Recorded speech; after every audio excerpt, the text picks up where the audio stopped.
الله والله والله والله. من نفس واحدة وخلق منها زوجها وبث منهما رجالا كثيرا ونساء واتقوا الله الذي تساءلون به والأرحام إن الله كان عليكم رقيبا. يا أيها الذين آمنوا اتقوا الله وقولوا قولا سديدا يصلح لكم أعمالكم ويغفر لكم ذنوبكم ومن يطع الله ورسوله فقد فاز فوزا عظيما. أما بعد فإن خير حديث كتاب الله وخير الهدي هدي محمد صلى الله عليه وسلم وشر الأمور محدثاتها ألا وكل محدثة بدعة وكل بدعة ضلالة وكل ضلالة في النار. يقول الله تبارك وتعالى في محكم التنزيل بعد أعوذ بالله السميع العليم من الشيطان الرجيم بسم الله الرحمن الرحيم. ما كان محمد أبا أحد من رجالكم ولكن رسول الله وخاتم النبيين وكان الله بكل شيء عليما. رب اشرح لي صدري ويسر لي أمري واحلل عقدة من لساني يفقه قولي. ربي زدني علما سبحانك لا علم لنا إلا ما علمتنا إنك أنت العليم الحكيم. اللهم صل على محمد وعلى آل محمد كما صليت على إبراهيم وعلى آل إبراهيم إنك حميد مجيد. وبارك على محمد وعلى آل محمد كما باركت على إبراهيم وعلى آل إبراهيم إنك حميد مجيد. اللهم أعز الإسلام والمسلمين اللهم أعز الإسلام والمسلمين وأذل الكفر والكافرين وأذل الشرك والمشركين. اللهم احفظنا واحفظ المسلمين في كل مكان. اللهم احفظنا واحفظ المسلمين في كل مكان. اللهم احفظ بلاد الحرمين الشريفين من كل شر ومن كل عدو يا رب العالمين وجميع بلاد المسلمين. اللهم أصلح أحوالنا وأحوال المسلمين وأصلح شبابنا وشباب المسلمين وأصلح نساءنا ونساء المسلمين. اللهم رب ارحمهما كما ربياني صغيرا رب ارحمهما كما ربياني صغيرا. اللهم ربنا ظلمنا أنفسنا وإن لم تغفر لنا وترحمنا لنكونن من الخاسرين. آمین یا رب العالمین. تمام قسم کی تعریفات حمد و ثنا بڑائی اور کبریائی اس اللہ وحدہ لا شریک کے لیے جو خالق کائنات مالک ارض و سما ہے. اللہ تعالیٰ کی حمد و ثنا کے ساتھ ساتھ بے شمار درود و سلام ہو پیارے حبیب محمد کریم صلی اللہ علیہ وسلم پر کہ جن کو رب العالمین نے اہل کائنات کی طرف رہبر و رہنما بنا کر مبعوث کیا اور قیامت کے دن تک آنے والے تمام انسانوں کے لیے دنیاوی اور اخروی نجات کا طریقہ جو ہے وہ محمد رسول اللہ صلی اللہ علیہ وسلم کے ذریعے سے اللہ رب العالمین نے بتلا دیا. آپ علیہ الصلوۃ والسلام جب اس دنیا سے چلے گئے اپنے بعد دو چیزیں چھوڑ کر چلے گئے اور فرمایا جب تک تم ان دو پر کارے بند رہو گے تمہیں کوئی دنیا کی کوئی چیز نقصان نہیں پہنچا سکے گی. تم گمراہ نہیں ہوں گے, تم ہدایت پر رہو گے. ایک رب العالمین کا کلام جو قرآن مجید کی صورت میں ہے اور دوسرا رسول اللہ صلی اللہ علیہ وسلم کے فرامین ہیں جو احادیث کی کتابوں میں سنتوں کے نام سے ہمارے پاس موجود ہیں.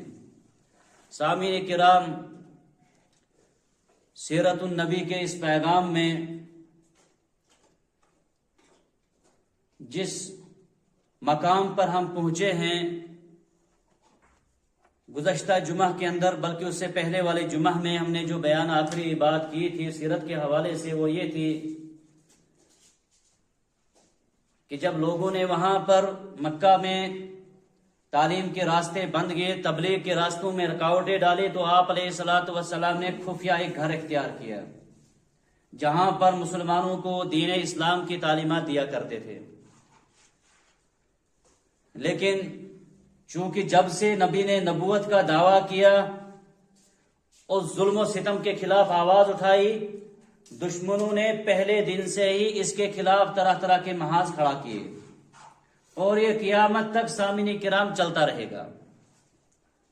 اس کو باطل جتنی بھی جماعتیں ہیں دین اسلام کو مٹانے کے لیے کوششیں کرتے رہیں گے، لیکن رب العالمین کا وعدہ ہے اِنَّا نَحْنُ نَزَّلْنَا الذِّكْرَ وَإِنَّا لَهُ لَحَافِظُونَ، کہ جو ذکر ہم نے آسمان سے نازل کیا، جو قرآن اور احادیث کی صورت میں آپ کے پاس موجود ہے، اللہ نے کہا یہ قیامت تک اس کی حفاظت کرنے والی میری ذات ہے، اس کو کوئی مٹا نہیں سکے گا۔ مشکلات آئی روز اول سے ہی، مسلمانوں کو طرح طرح سے ستایا گیا روز اول سے ہی، لیکن یہ چمکتا ہوا سورج کی طرح یہ اسلام اس کو کچھ نہیں کر سکے۔ جتنا دبانے کی کوشش کی اتنا ہی ابھرا۔ آپ علیہ الصلوۃ والسلام کی جب دعوت جو مضبوط طریقے سے چل رہی تھی، کفار نے کیا کیا، انہوں نے پروگرام کیا ہم ایک کام کرتے ہیں، جو یہ آوازہ لگا رہا ہے اسی کو ہم ختم کر دیں گے، نعوذ باللہ۔ نبی کریم صلی اللہ علیہ وسلم کی زندگی کو ہی ہم تمام کر دیں گے تاکہ یہ فتنہ مکہ میں رہے ہی نہیں۔ ان کو نبی کریم صلی اللہ علیہ وسلم کی اصلاح فساد نظر آتی تھی، نبی کریم صلی اللہ علیہ وسلم کا مشن ان کو غلط لگ رہا تھا، حالانکہ انسانیت کی فلاح و بہبود کے لیے دین اسلام نے جو قوانین رکھے ہیں واللہ کر کے جس زمین پر بھی اس کا نفاذ ہوتا ہے وہاں پر چھوٹا ہو یا بڑا، غریب ہو یا فقیر، کسی کے ساتھ وہاں پر زیادتی نہیں ہوتی ہے۔ اور اسلام کی تاریخ ہر ایک اس چیز سے واقف ہے، جس زمین پر اسلام کا نفاذ رہا وہاں پر کسی غریب کے ساتھ نہ زیادتی ہوئی، نہ ہی امیر کا کوئی لحاظ رکھا گیا، بلکہ اسی اسلام کے اندر جب چور کی حد نازل ہوئی نا کہ والسارق والسارقۃ فاقطعوا ایدیہما، چور مرد ہو یا عورت اس کے ہاتھ کاٹ دو۔ پہلے کیا ہوتا تھا اسلام سے پہلے، اگر کسی بڑے باپ کی بیٹی، کسی بڑے خاندان والی بیٹی یا بیٹا چوری کرتا اس کو معاف کر دیا جاتا تھا، لیکن جب اسلام آیا اسلام نے اس تمیز کو ختم کیا۔ چوری کرنے والا کوئی بھی ہو، بڑے باپ کا ہو چھوٹے باپ کا ہو، امیر ہو فقیر ہو، غلطی جس نے کی اس کو سزا ملے گی۔ اور اس کا ایک بڑا واقعہ نبی کریم صلی اللہ علیہ وسلم کے زمانے میں جو پیش آیا، ایک لڑکی فاطمہ غالباً اس کا نام تھا، ایک بڑے قبیلے کی لڑکی تھی، اس سے چوری ہوگی، کیونکہ انسان کی فطرت ہے، انسان کی فطرت میں یہ چیزیں ہیں کہ وہ غلط کی طرف ہمیشہ مائل ہوتا رہتا ہے۔ اس سے کیا ہو گیا، چوری ہوگی۔ جب چوری ہوگی اب نبی کریم صلی اللہ علیہ وسلم تک بات پہنچ گئی کہ فلانے نے چوری کی ہے، اور اسلام کی حد یہ ہے کہ آئندہ وہ چور دوسرے گھر کو نقصان نہ پہنچائے، اس کے ہاتھ کاٹ دو، تاکہ دوسرے لوگ بھی چوری سے رک جائیں گے اور وہ بھی کبھی کسی کو نقصان نہیں پہنچائے گا۔ جب اسلام کے نفاذ آئے سامعین کرام، مکہ اور مدینہ کے اندر جو امن کا ماحول بنا، آج بھی اس کی کچھ مثالیں وہاں پر موجود ہیں۔ وہاں آج بھی ہم نے اپنی آنکھوں سے دیکھا ہے، دکانیں کھلی ہوتی ہے، نماز کے لیے آدمی چلا جاتا ہے، اس کو فکر نہیں کوئی پیچھے سے چوری کر دے گا، نہیں اٹھائے گا کوئی چیز۔ جتنی ایمان جہاں پر مضبوط ہے وہاں پر اتنا ہی انسانیت کو خطرہ کم ہے۔ جہاں پر اسلام جتنا کمزور ہے وہاں پر انسانیت کو مال کا بھی خطرہ رہتا ہے، جان کا بھی خطرہ رہتا ہے۔ مکہ مدینہ کے اندر اس وقت راتوں کو آپ سو سکتے ہیں، راستے پر کوئی نہیں آپ کو پوچھے گا، الحمدللہ۔ یہ برکت اسلام کی ہے۔ اس سے چوری ہوگی۔ اب بڑے قبیلے کی لڑکی تھی، ان قبیلہ والوں نے آپس میں بات کی، کہا کہ دیکھو اگر اس کا ہاتھ کٹ گیا تو ہمارے خاندان کی ناک کٹ جائے گی۔ غلط کرنے میں ان کو شرم نہیں آتی، کچھ لوگ ایسے ہوتے ہیں غلطی کرنے میں شرم نہیں آئے گی لیکن بعد میں ناک کٹ جائے گی، پہلے وہ کام نہیں کرنا چاہیے جس سے ناک کٹے گی۔ کہا اب نبی کے پاس کوئی سفارش کرو، اس کا ہاتھ نہیں کٹنا چاہیے تھا، عیب دار ہو جائے گی۔ کہا کون کرے گا سفارش؟ غلط کام کو دیکھ کر رسول اللہ صلی اللہ علیہ وسلم مسکراتے نہیں تھے.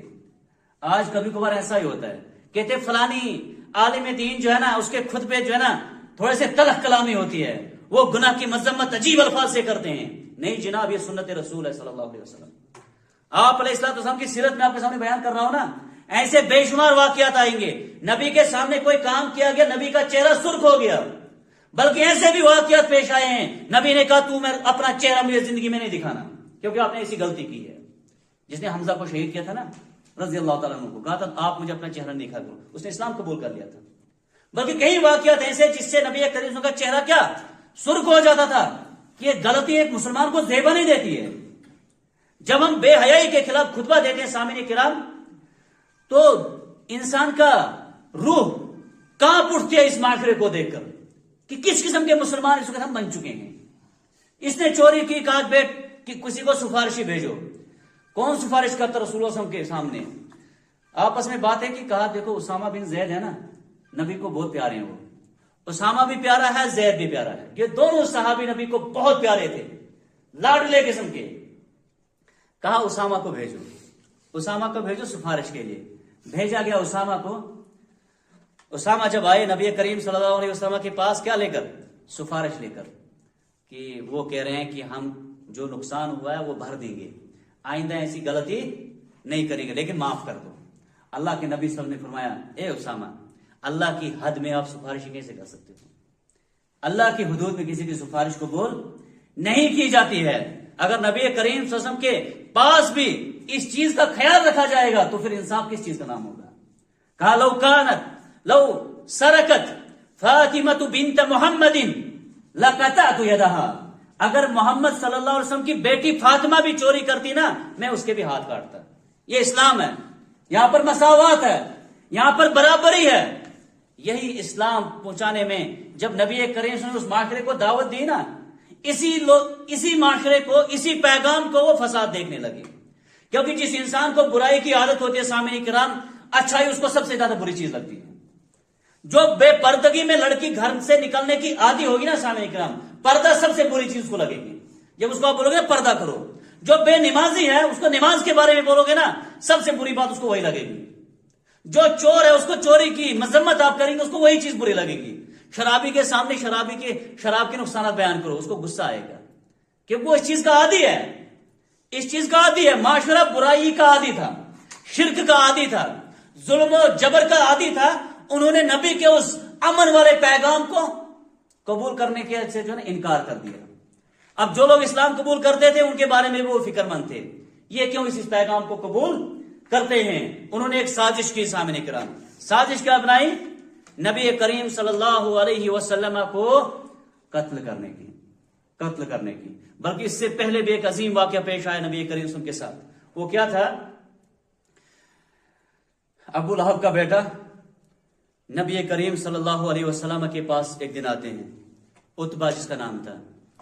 نبی کریم صلی اللہ علیہ وسلم کے پاس جب آتے ہیں، پڑھتے ہیں قرآن کی آیت وَالنَّجْمِ إِذَا هَوَى. آگے آیت ثُمَّ دَنَا فَتَدَلَّى تک جب پہنچتے ہیں، کہتے ہیں اے محمد صلی اللہ علیہ وسلم، میں تیرے اس کلام کا جو ہے نا انکار کرتا ہوں، کفر کرتا ہوں. اس قرآن کا میں انکار کرتا ہوں، کفر کرتا ہوں.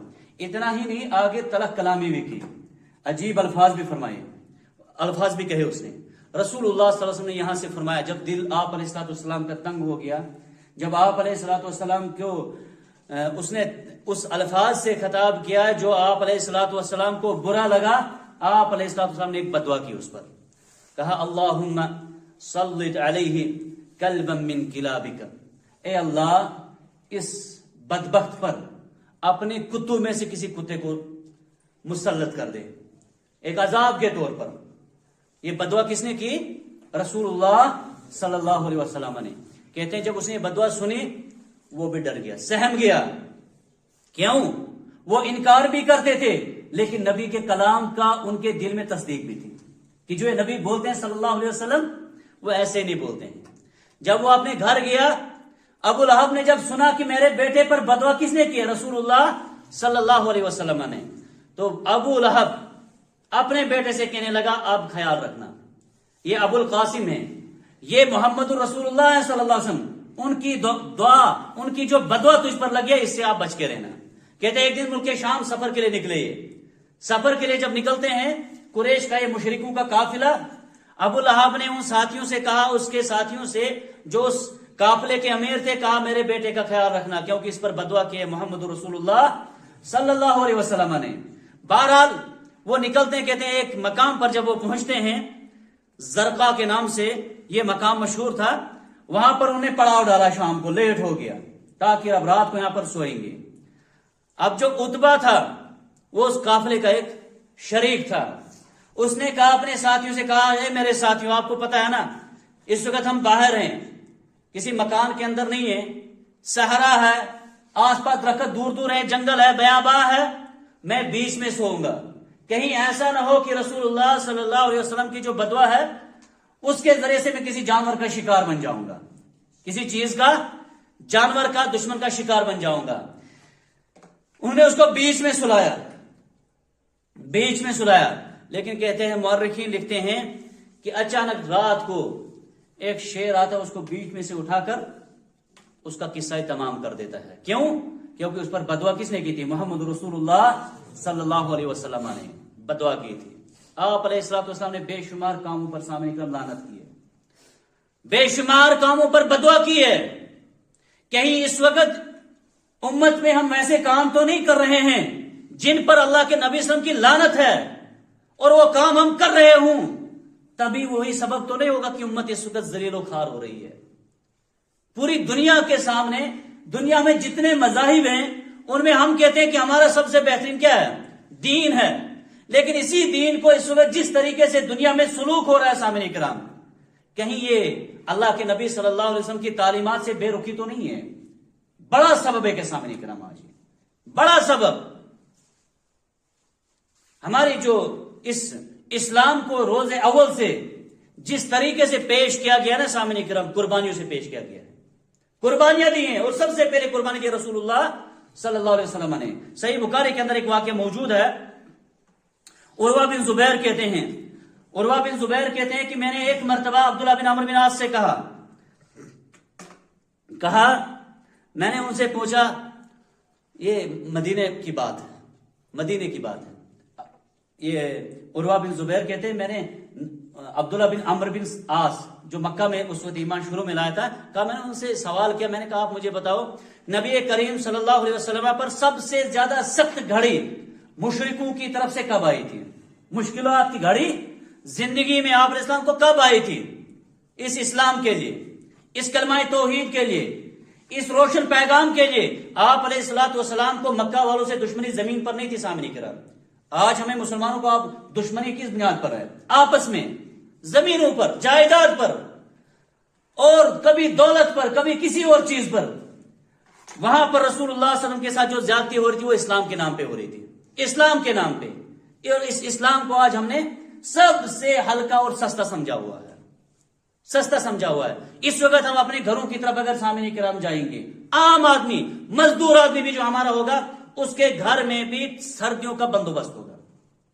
اس طرح کسی کے بچے گھر میں نہیں رہیں گے جس طرح ہماری مسجد اس وقت ہے، جو مسجد کی ہماری حالت ہے اس وقت۔ کیوں نمازی کم ہے سامنے کرام؟ وجہ کیا ہے؟ کیونکہ ہم نے اسلام کو سب سے سستا رکھا ہے، سب سے سستا۔ کیا یہاں جمعہ کے دن ہم نماز پڑھیں گے سردی نہیں لگے گی؟ کیا فجر اور عشاء میں جو یہاں پر نماز پڑھتے ہیں ان کو سردی نہیں لگتی ہوگی؟ ظاہر سی بات ہے، انسان ہے، سردی لگتی ہے گھر میں ہی، عذر ہے ہم جی گھر میں ہی نماز پڑھیں گے۔ مسجدیں کیسے آباد ہوں گی؟ مسجدوں میں رونق کیسے بڑھے گی؟ جب تک ہم یہاں پر وسائل نہیں لائیں گے، جب تک یہاں پر وسائل نہیں ہوں گے۔ وہ الگ بات ہی، ایک زمانہ تھا جو گھروں میں بھی ایسے رہتے تھے، لیکن آج گھروں میں طرح طرح کے وسائل ہیں، اور آپ دیکھو گے جہاں پر مسجدیں آباد ہیں آج، جہاں پر پانچوں وقت نوجوان بچے بوڑھے مسجد پہنچتے ہیں، وہاں پر آپ وسائل دیکھیں گے۔ یہ ہمارا یہاں رامن آپ نیچے چلے جائیے بازار میں، اس سائڈ والی مسجد جو ہے، کیفیٹیریا میں چلے جائیے، بندوبست ہونا، انتظام کرنا مسجدوں کے لیے، نمازیوں کے لیے، یہی اسلام ہے سامعین کرام۔ یہی پیش کرتے کرتے آپ علیہ الصلوۃ والسلام کو ان مشکلات کا سامنا کرنا پڑا۔ عروہ بن زبیر کہتے میں نے سوال کیا نبی پر سب سے مشکل گھڑی کب آئی تھی؟ عبداللہ بن عمرو بن عاص کہتے ہیں رضی اللہ تعالیٰ عنہ کہتے ہیں میں نے کہا ایک مرتبہ رسول اللہ صلی اللہ علیہ وسلم حتیم میں نماز پڑھ رہے تھے. خانہ کعبہ کے سامنے ایک جگہ ہے جو کھلی رہ چکی ہے، جو خانہ کعبہ کا حصہ ہے لیکن اس پر دیوار اوپر پوری نہیں ہے، وہ حتیم کہلاتا ہے. کہا وہاں پر نماز پڑھ رہے تھے رسول اللہ صلی اللہ علیہ وسلم. کہتے ہیں ایک دشمن آتا ہے وہاں پر اور آپ علیہ الصلوۃ والسلام کی گردن میں کپڑا ڈالتا ہے. پروگرام کیا تھا آج اس کا کام ہم تمام کر دیں گے، نعوذ باللہ کام تمام کر دیں گے. آپ علیہ الصلوۃ والسلام کی گردن پر جب کپڑا ڈالا اس نے زور سے دبانا چاہا. آپ علیہ الصلوۃ والسلام کی زبان سے نکلا کوئی ہے جو مجھے ان دشمنوں سے بچائے گا. ابوبکر صدیق نے آواز سن لی، ایک مجلس میں بیٹھے تھے، فوراً اٹھے پہنچے وہاں پر اور ان کفار اور ان مشرکین سے کہنے لگے ایک ہی بات، اتقتلون رجلا ان یقول ربی اللہ، اے ظالمو تم اس گناہ پر، خالی اس جرم پر ایک آدمی کا قتل کر رہے ہو جو صرف اتنا کہتا ہے کہ میرا رب اللہ ہے. اس کا کوئی اور جرم نہیں، اس نے کسی کے ساتھ ستایا نہیں، کسی کو پریشان نہیں کیا، صرف اس جرم کی کہ آپ اس کو سزا دے رہے ہو کہ یہ کہتا کہ میں نے لا الہ الا اللہ کا اقرار کیا. تو بہرحال ابو بکر صدیق رضی اللہ تعالیٰ عنہ نے اس کو دور کیا آپ علیہ الصلوۃ والسلام سے، اور آپ علیہ الصلوۃ والسلام ان دشمنوں کے ہاتھ سے نکل آتے ہیں. آپ علیہ الصلوۃ والسلام پھر دعوت پھر آگے بڑھاتے ہیں اور پھر ان کی بھی سختیاں مزید بڑھ جاتی ہیں مشرکین کی. آج بھی سامنے کے کچھ مقامات پر ایسے ہو رہا ہے جہاں پر اسلام کے نام پر ظلم و زیادتی ہو رہی ہے، لیکن وہ اس چیز سے ناواقف ہیں کہ ماضی میں بھی ایسا ہوا ہے. اللہ رب العالمین نے ان کو عبرت کا نشانہ بنایا، ان دشمنوں کو عبرت کا نشانہ بنایا، اور جو بھی اس سچے پیغام کے ساتھ زیادتی کرے گا چاہے مسلمان ہی کیوں نہیں ہوگا. اس وقت مسلمان بھی کم اس اسلام کے ساتھ زیادتی نہیں کرتے ہیں. سامنے کرام مسلمان بھی بہت زیادتی کرتے اسلام کے ساتھ. نام کا اسلام باقی رہ چکا ہے ہمارے اس معاشرے کے اندر، الا من رحم ربی. کچھ ابھی ایسے مخلصین موجود ہیں جن کی وجہ سے اسلام جو ہے ہماری بستیوں کے اندر زندہ ہے. تو آپ علیہ الصلوۃ والسلام نے جب اس ظلم میں کام کرتے رہے، حمزہ رضی اللہ تعالیٰ عنہ کا اسلام اسی دوران ہو جاتا ہے. اسی دوران حضرت حمزہ اسلام قبول کر لیتے ہیں. اور یہ کون تھے سامنے کرام؟ جس کا ایک اپنا دبدبا تھا اس اپنے مکہ کی وادی میں، اور اسلام کو روز اول سے ہی ایسی چیزوں سے تقویت پہنچی ہے جہاں پر ایک انسان مالدار ہے، اس کو اپنے مال کے ذریعے سے اسلام کو مضبوط کرنا چاہیے. جس کو طاقت ہے، جوانی ہے، اس کو جوانی کے ذریعے سے اسلام کو مضبوط کرنا چاہیے. تبھی جا کر یہ پیغام آگے دوسروں تک پہنچ سکتا ہے، ورنہ ہمارے اندر ہی اسلام اس وقت اجنبی بنتے جا رہا ہے. حضرت حمزہ نے جب اسلام قبول کیا، مکہ میں ایک بجلی گرتے ان لوگوں کے اوپر کہ آج جو ہے اس حمزہ نے بھی اسلام قبول کر دیا، کیونکہ اس کا ایک دبدبا تھا مکہ کے اندر. اور وجہ یہی بنی رسول اللہ صلی اللہ علیہ وسلم کے ساتھ زیادتی جو ان لوگوں نے کی تھی. ابو جہل نے ایک دن آپ علیہ السلام کو صفا کی پہاڑی پر غلط باتیں کی، گالیاں دی. حمزہ چچا تھا محمد عربی صلی اللہ علیہ وسلم کا، اس نے جب سنا کہ میرے بھتیجے کو گالی دی، اسی جذبے پر اس نے اسلام کو قبول کر دیا. اس کے بعد اللہ رب العالمین کا سینہ کھول دیا اور اسلام کو اپنے دل میں انہوں نے بسا دیا. تو بہرحال جب انہوں نے اسلام قبول کیا، کچھ ہی دن گزرتے ہیں، اس کے بعد عمر بن خطاب اسلام قبول کرتے ہیں. عمر بن خطاب اسلام قبول کرتے ہیں. اور یہ وہ گھڑی تھی جس وقت مسلمانوں نے مکہ کے اندر بے باک ہو کر، سر بلند ہو کر اسلام کا اظہار کیا. جب حضرت عمر نے اسلام کو قبول کیا، کیونکہ مکہ کے اندر بھی اسلام کے بعد بھی ان نوجوانوں میں مانا جاتا تھا جو بہت طاقتور تھے، شدید الغضب تھے، غصہ جلدی آ جاتا تھا. اور اسلام کو حضرت عمر کے ذریعے سے بہت تقویت ملی. وہ کس طریقے سے؟ حضرت عمر نے جب اسلام قبول کیا، کیونکہ اللہ کے نبی نے دعا کی کہ اللہ ابو جہل یا پھر عمر کے ذریعے سے اسلام کو مضبوط کر، اسلام کو عزت بخش، اسلام کو بلندی عطا کر. کیونکہ ابو جہل کا بھی مکہ میں ایک دبدبا تھا اور عمر بن خطاب کا بھی دبدبا تھا. اللہ کے نبی صلی اللہ علیہ وسلم جانتے تھے اگر ان میں سے ایک اسلام قبول کرے گا، اسلام بہت مضبوط ہو جائے گا. دشمنی کر رہے ہیں وہ کم پڑ جائیں گی. اسی طریقے سے سامعین کرام، اگر آج کے جو نوجوان ہیں وہ اسلام پر عمل کرنا شروع کر دیں گے نا، دشمن کمزور پڑ جائے گا. ان کی بے حیائی کے بازار گرم نہیں ہو سکیں گے. بے پردگی گرم نہیں ہو سکتی ہے. اگر ہمارے نوجوانوں نے تہیا کر دیا گانا سننا آج کے بعد حرام ہمارے اوپر، جتنے نوجوان اس مسجد میں اس وقت بیٹھے ہیں، کیونکہ گانا حرام ہے اسلام میں سامنے کرا. وہ الگ بات ہم نے بچپن سے سنے ہیں، محسوس نہیں ہوتا ہے کہ کوئی غلط کام ہے. شرابی کوئی ہوگا دور سے کہ وہ یہ شرابی ہے، گندا ہے. گانا جو ہے سام شراب سے خطرناک گناہ ہے. اگرچہ شراب کو ام الخبائث کہا گیا ہے، لیکن گانا بھی دل کے اندر نفاق پیدا کرتا ہے، نفاق پیدا کرتا ہے. اسی سے انسان کے اندر بے غیرتی آتی ہے، اسی سے ایک انسان کے اندر اسلام کے جو احکام ہے اس سے دوری کا سبب بنتا ہے. یہ گانا ایک بڑی نحوست ہے سامنے کی طرف. نوجوان جس دن گانا سننا بند کر دیں گے نا، ہم مولویوں کی آواز بھی آگے چلیں گے. ہم بھی گاڑی میں کسی کو کہہ سکیں گے گانا بند کرو. ورنہ ایک ساتھی نے مجھے کہا، جب میں نے کہا گانا بند کرو، اس نے گاڑی سے مجھے اتار دیا. گاڑی میں سواری اکثر مسلمان، کسی کی ہمت نہیں کہ اس کو بولتے کیوں اتارا آپ نے، اس کو کیوں اتارا. ہمارے لیے بھی حرام ہے جیسے اس کے لیے حرام ہے.